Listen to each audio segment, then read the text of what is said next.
We've all been there before. You're in conversation, things are humming along nicely, and then out of nowhere, the awkward silence rears its head.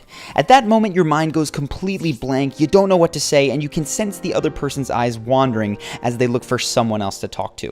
That scenario sucks, so here are 5 tips to make sure that you never run out of things to say in conversation again. First, when you find yourself in that situation where your mind has gone blank, play reminds me of.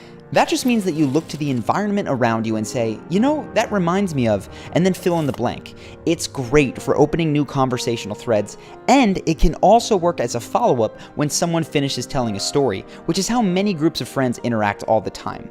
That's because people are drawn to others who they feel are similar to themselves, and related stories can build that bridge.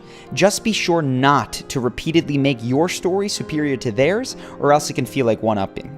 Second, when you ask questions, keep them open-ended as often as possible. So rather than saying, oh, you're from Toronto, do you like it there? You might say, how do you like Toronto? I'm curious to hear more about it.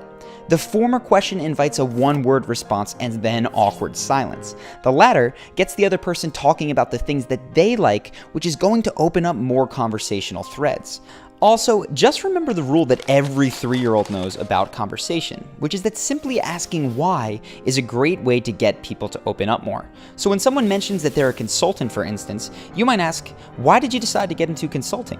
To be clear, unlike 3-year-olds, you don't have to say the word why over and over and over, but drilling down into their motivations will often get you a deeper connection in conversation.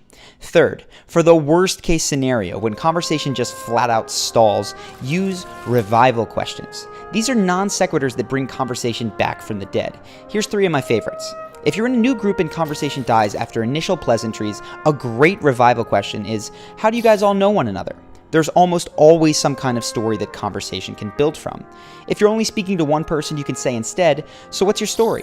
The great thing about this question is that it is so open-ended that the other person will probably guide you towards the topics that they want to talk about, usually responding with something like, you mean, what do I do for work, or what do I like to do for fun? Their tone of voice and enthusiasm will usually tell you the best angle of conversation to continue with. Lastly, for people you already know well, ask them about their exciting plans for the future. This one is nice because it is endlessly renewable, which makes it great for connecting with people in the office or wherever you work. Fourth on the list is to make a complimentary cold read. So if someone is particularly smiley, you might say, you look like the type who would be great with kids. Or if they're super strong, you might say, you look like you're pretty into fitness. If you get it right, they're probably going to open up and tell you more about it, but even if you're wrong, you can talk about what it is that gave you that impression in the first place. Either way, you've got new conversational material to work with.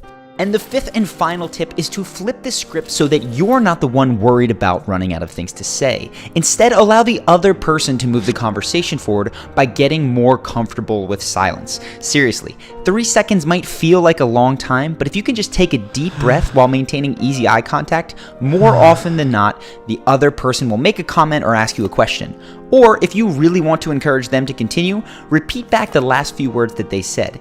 This mirroring invites them to elaborate and can often get people to open up in very powerful ways. So there you have it, 5 quick and easy tactics that you can use today to make sure that you never run out of things to say in conversation. If you like these tips and want more advanced tips, you might want to check out an online course that I created called Charisma University. It has a full hour of my best strategies to become an expert conversationalist, not to mention separate sections on creating amazing first impressions, telling captivating stories, developing rock-solid confidence, and becoming an inspiring leader. You can learn more and join today if you're interested by clicking the button now. If you like this video and want more like it on YouTube, make sure to subscribe to the channel and click that notification bell. I hope that you enjoyed this video, and I will see you in the next one.